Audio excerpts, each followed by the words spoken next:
मैंने अपनी आज वाइफ को बोला कि आज तू अपनी गवाही दे लोगों को कि तेरी टेस्टिमनी क्या है। आमीन।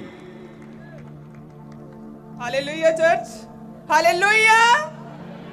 तो कितने जन तैयार हैं परमेश्वर की महिमा जो मेरे जीवन में हुई उसे सुनने के लिए?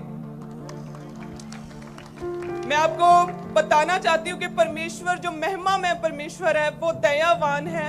परमेश्वर निर्बलों को चुनता है उनके जीवन में अपनी सामर्थ्य को सिद्ध करने के लिए, ताकि जब दूसरे लोग उस निर्बल को देखें तो परमेश्वर की महिमा हो, परमेश्वर की सामर्थ्य उनके जीवनों से दूसरे लोग भी शिफा पा सकें, दूसरे लोग भी सामर्थ्य को पाएं। आमीन। हम पहला कुरिन्थियों उसकी 26 आयत को पढ़ेंगे कि हे भाइयों, अपने बुलाए जाने को तो सोचो कि ना शरीर के अनुसार बहुत ज्ञानवान और ना बहुत सामर्थी और ना बहुत कुलीन बुलाए गए, परंतु परमेश्वर ने जगत के मूर्खों को चुन लिया है कि ज्ञानवानों को लज्जित करे, और परमेश्वर ने जगत के निर्बलों को चुन लिया है कि बलवानों को लज्जित करे। आमीन। मैं आपको बताना चाहती हूँ अपनी जिंदगी की बहुत ही बड़ी गवाही देना चाहती हूँ कि मैं अपनी जिंदगी में जब मैं पढ़ रही थी तो मैं बहुत ही पैशनेट थी अपनी स्टडी के लिए। मैंने पहले ग्रेजुएशन की, उसके बाद मैंने PGDCA किया, उसके बाद मैंने MSc IT की, लेकिन इतना पढ़ी लिखी होने के बावजूद भी मुझ में एक बहुत ही बड़ी कमी थी, एक कमजोरी थी, एक निर्बलताई थी कि मैं किसी के सामने बोल नहीं सकती थी, मैं किसी के सामने अपने वर्ड्स को एक्सप्रेस नहीं कर सकती थी।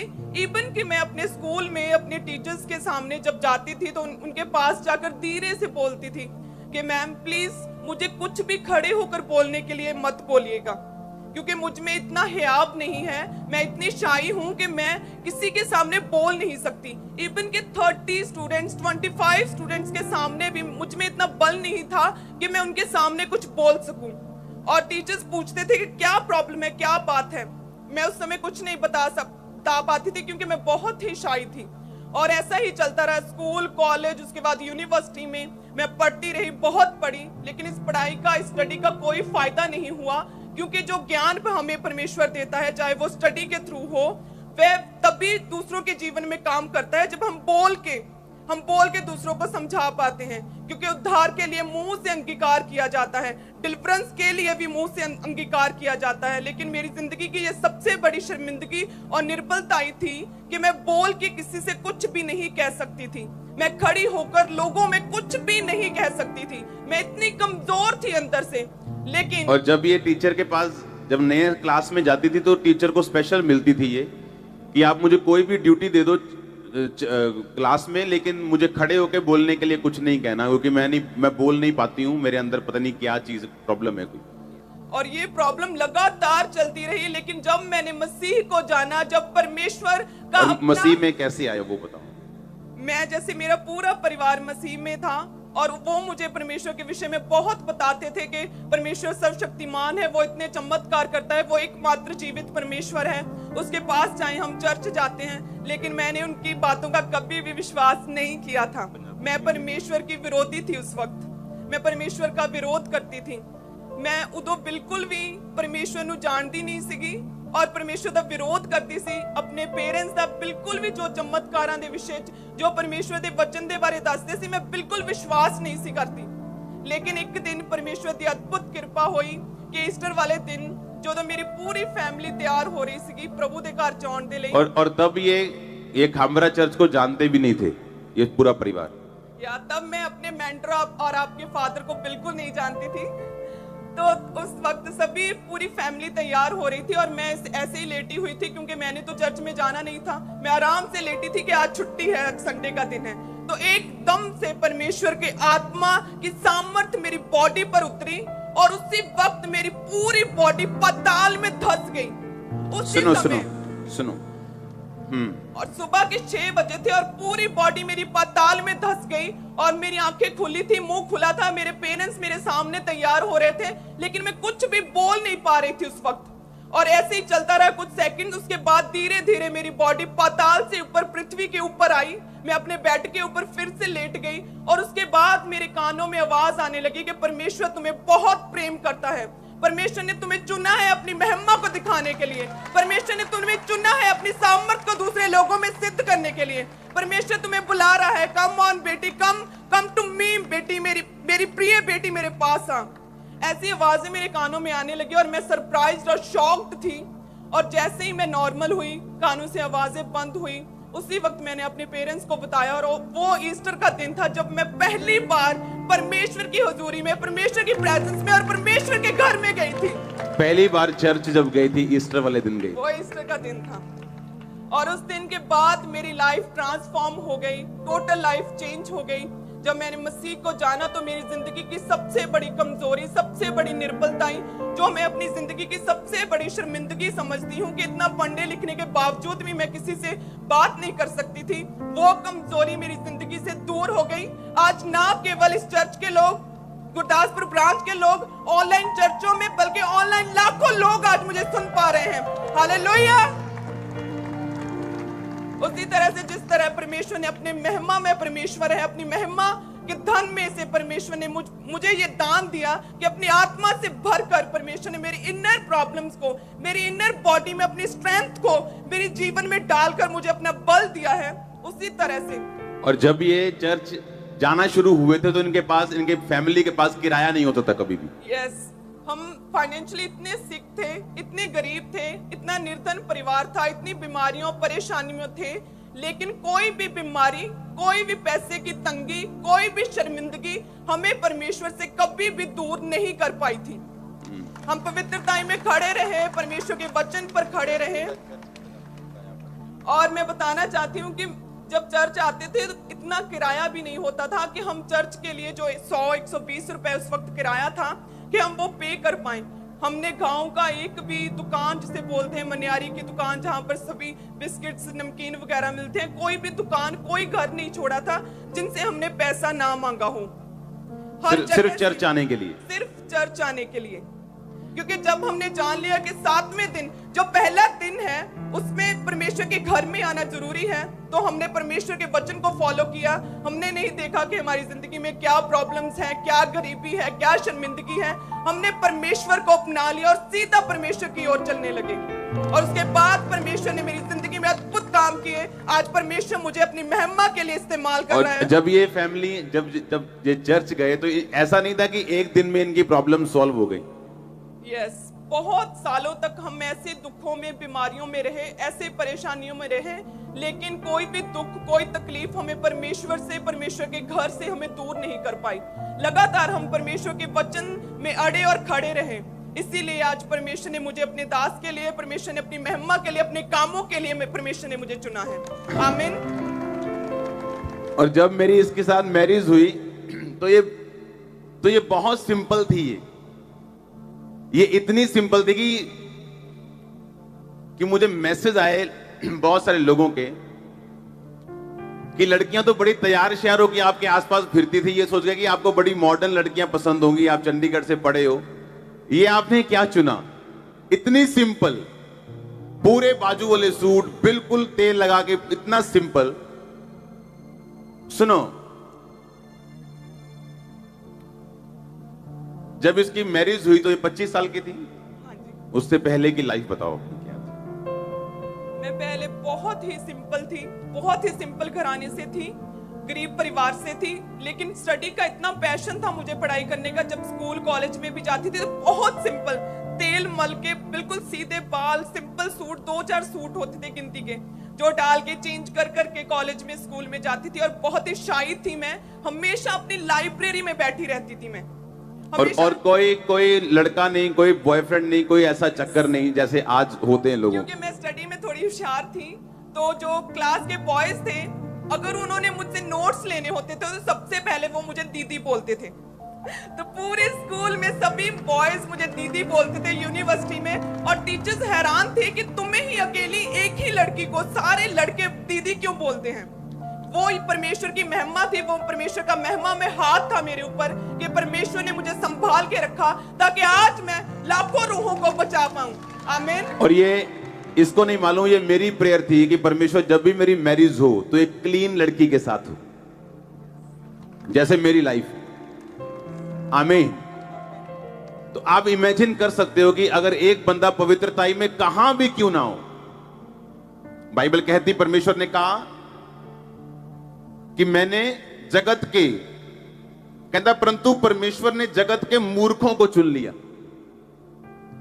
कहता परमेश्वर ने इसलिए चुना जगत के मूर्खों को कि वो ज्ञानवानों को लज्जित कर सके। बैठ जाओ सब जन अपनी बॉडी में, आत्मा में आप हमारे साथ खड़े हैं। गुरदासपुर बैठ जाओ, सब जगह लोग बैठ जाओ। उसमें लिखा परमेश्वर ने जगत के निर्बलों को चुन लिया कि वो बलवानों को लज्जित करें। आमीन। कहता परमेश्वर ने तुम्हें इसलिए नहीं चुना आज प्रचार करने के लिए कि तुम बड़ा अच्छा बोलती थी या तुम पढ़ी लिखी थी। आज परमेश्वर ने ऐसे बंदे को चुना जो स्पेशल क्लास में जाके बोलता था कि भाई साहब मुझे खड़े होने के लिए नहीं बोलना, कुछ मर्जी काम कर लो, झाड़ू मरवा लो, पोछा मरवा लो, मॉनिटर बना दो, कुछ भी कर लो, मुझे खड़े होकर कुछ स्पीच देने के लिए नहीं बोलना है। और परमेश्वर ऐसे ही व्यक्ति को चुनता है कि कल को वो ये ना कहे कि मेरी ताकत की वजह से मैं बोल रहा हूं। परमेश्वर ने कहा, वरन परमेश्वर ने जगत के नीचों तुच्छों जो है भी नहीं उनको चुन लिया कि उन्हें जो अपने आप को कुछ समझते हैं उन्हें व्यर्थ ठहराएं, ताकि कोई प्राणी परमेश्वर के सामने घमंड ना करने पाए। आप में से कितनी बहनें यहां पे होंगी जो आज गरीब होंगी, कितने भाई यहां पे होंगे जो गरीब परिवार से होंगे। तो आपके स्पिरिचुअल मदर की टेस्टिमनी आपके लिए एक ब्लेसिंग है कि आप कहीं से भी खड़े हो सकते हैं। आपकी गरीबी मायने नहीं। इमेजिन करो, इनके घर रिश्तेदार जब आते थे तो बोलते थे कैसे हो तुम, तो क्या जवाब देते थे आपकी फैमिली जो थी? तो हम हमेशा अपने शब्दों से, हमेशा हम अपने नेचर से परमेश्वर की महिमा करते थे कि हम बहुत खुश हैं, हम बहुत खुश हैं मसीह को जान के, हम अपने परिवार में बहुत सुखी हैं। और अभी गवाही नहीं आई थी परिवार में। एक आप सभी को जय मसीह की दोस्तों, मेरा नाम है रोहित कुमार। आप देख रहे हैं सच्ची और भक्ति चैनल में आप सभी का स्वागत करता हूं। दोस्तों, आप सभी लोगों के बीच में लेके आ चुका हूं एक और अंकुर नरूला जी की सामर्थ्य से भरी प्रार्थनाएं, जो कि आज हमारे सभी मसीह भाई बहनों के लिए बहुत ही इम्पोर्टेंट है। और जितने आज मेरे मसीह भाई बहन इस प्रार्थना को सुनेंगे, प्रभु आज उनको बहुत सारी समस्याओं से और बहुत सारी दिक्कतों से और बहुत सारी प्रॉब्लमों से आज़ाद करने जा रहा है यीशु नासरी के नाम से।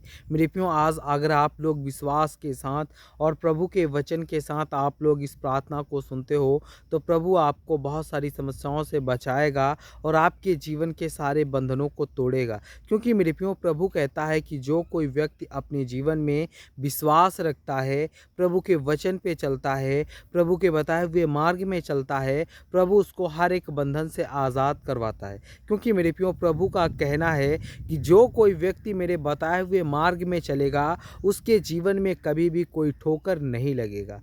क्यों नहीं लगेगा? क्योंकि मेरे प्रियो, परमेश्वर ने जिस रास्ते को बताया है, जिस रास्ते को बनाया है और जिस रास्ते में हमें चलने के लिए परमेश्वर ने कहा है, उसमें कांटे नहीं हैं। दोस्तों, परमेश्वर ने उन्हें सेफ और सुरक्षित रास्ते को बनाया है ताकि हम लोग इस सफ़र को काट करके अपने जीवन को बेहतर बना सकें। और लेकिन आज बहुत से ऐसे मसीही लोग हैं जो आज क्या करते हैं, प्रभु के वचन को ना पढ़ करके, प्रभु के वचन के तहत ना चल करके आज वो गलत रास्ते में चल रहे हैं, यानी कि शैतान की रास्तों में चल रहे हैं। शैतान ने अपना रास्ता जो है वो और आसान बना रखा है। क्योंकि मेरे प्रियो, जैसे कि परमेश्वर की जो रास्ते होते हैं उनमें कठिनाइयाँ होती। कठिनाइयाँ का मतलब ये होता है वहाँ पर सच्चाई का पालन होता है। और जो कोई व्यक्ति अपने जीवन में सच्चाई का पालन करेगा और जो कोई विश्वास रखेगा, जो कोई प्रार्थना करेगा, तो वही परमेश्वर के उस रास्ते से गुजर सकता है। लेकिन शैतान का काम क्या होता है, जो कोई परमेश्वर से विरोध करेगा, जो कोई परमेश्वर के वचनों के प्रति घृणा करेगा, परमेश्वर कहता है कि शैतान उनके रास्ते को आसान बनाता है ताकि उधर शैतान की ओर ज़्यादा जाएं। लेकिन मेरे प्रियो, परमेश्वर कहता है कि शैतान का जो बहकावा है वो बहुत ही अलग होता है। शैतान ने परमेश्वर से इस बात को कहा था कि तू अपने लोगों को जोड़ेगा, लेकिन मैं तेरे लोगों को तोड़ूंगा। क्योंकि मेरे प्रियो शैतान का षड्यंत्र जो है वो बहुत ही अलग है।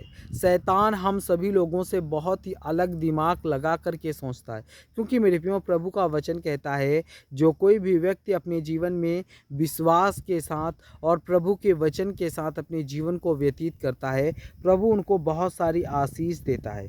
यहाँ पे परमेश्वर का वचन कहता है, पढ़ते हैं, लिखा हुआ है इफिसियों की पुस्तक अध्याय 4 से 2 में लिखा हुआ है।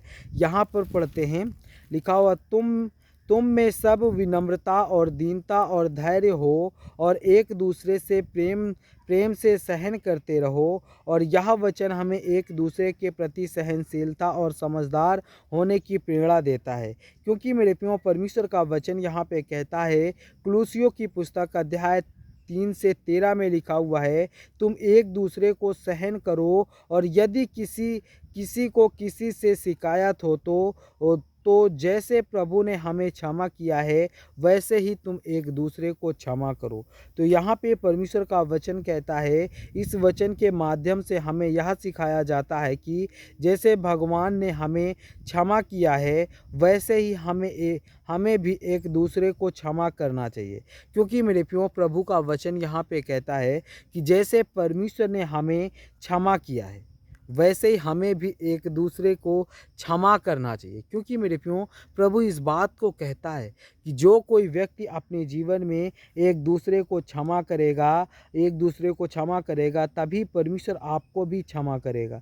लेकिन जितने मेरे मसीह भाई बहन यहाँ पे परमेश्वर का वचन कहता है, पढ़ते हैं, इस वचन के माध्यम से हमें यह सिखाया जाता है कि जैसे परमेश्वर ने हमें क्षमा किया है वैसे हमें एक दूसरे को क्षमा करना है। और परमेश्वर का वचन कहता है, तुम पुरुषों उसी तरह से अपनी पत्नियों के साथ समझदारी से बर्ताव करो, क्योंकि वो कमज़ोर पात्र हैं, और उन्हें सम्मान दो, क्योंकि जैसा जीवन के वरदान के रूप में तुम्हारे साथ साधर्मी होना चाहिए। क्योंकि मेरे प्रियो यह परमेश्वर का वचन कहता है, यह वचन हमें पतियों को यहाँ पे परमेश्वर का वचन कहता है, यह वचन उन पतियों को और उन पत्नियों के प्रेम और सम्मान में पेश आने के लिए प्रेरित करता है। क्योंकि मेरे प्रियो प्रभु कहता है कि जो कोई व्यक्ति अपने जीवन में विश्वास रखेगा, प्रभु के वचन के तहत चलेगा, प्रभु उसको बहुत सारी समस्याओं से और बहुत सारी दिक्कतों से आज़ाद करवाता है, उसके सारे बंधनों को तोड़ता है। तो जितने मेरे मसीह भाई बहन हैं, मैं आप सभी लोगों से कहना चाहता हूँ, जय मसीह की दोस्तों। God bless you all of you. आमीन। नेक्स्ट वीडियो मिलता हूँ दोस्तों।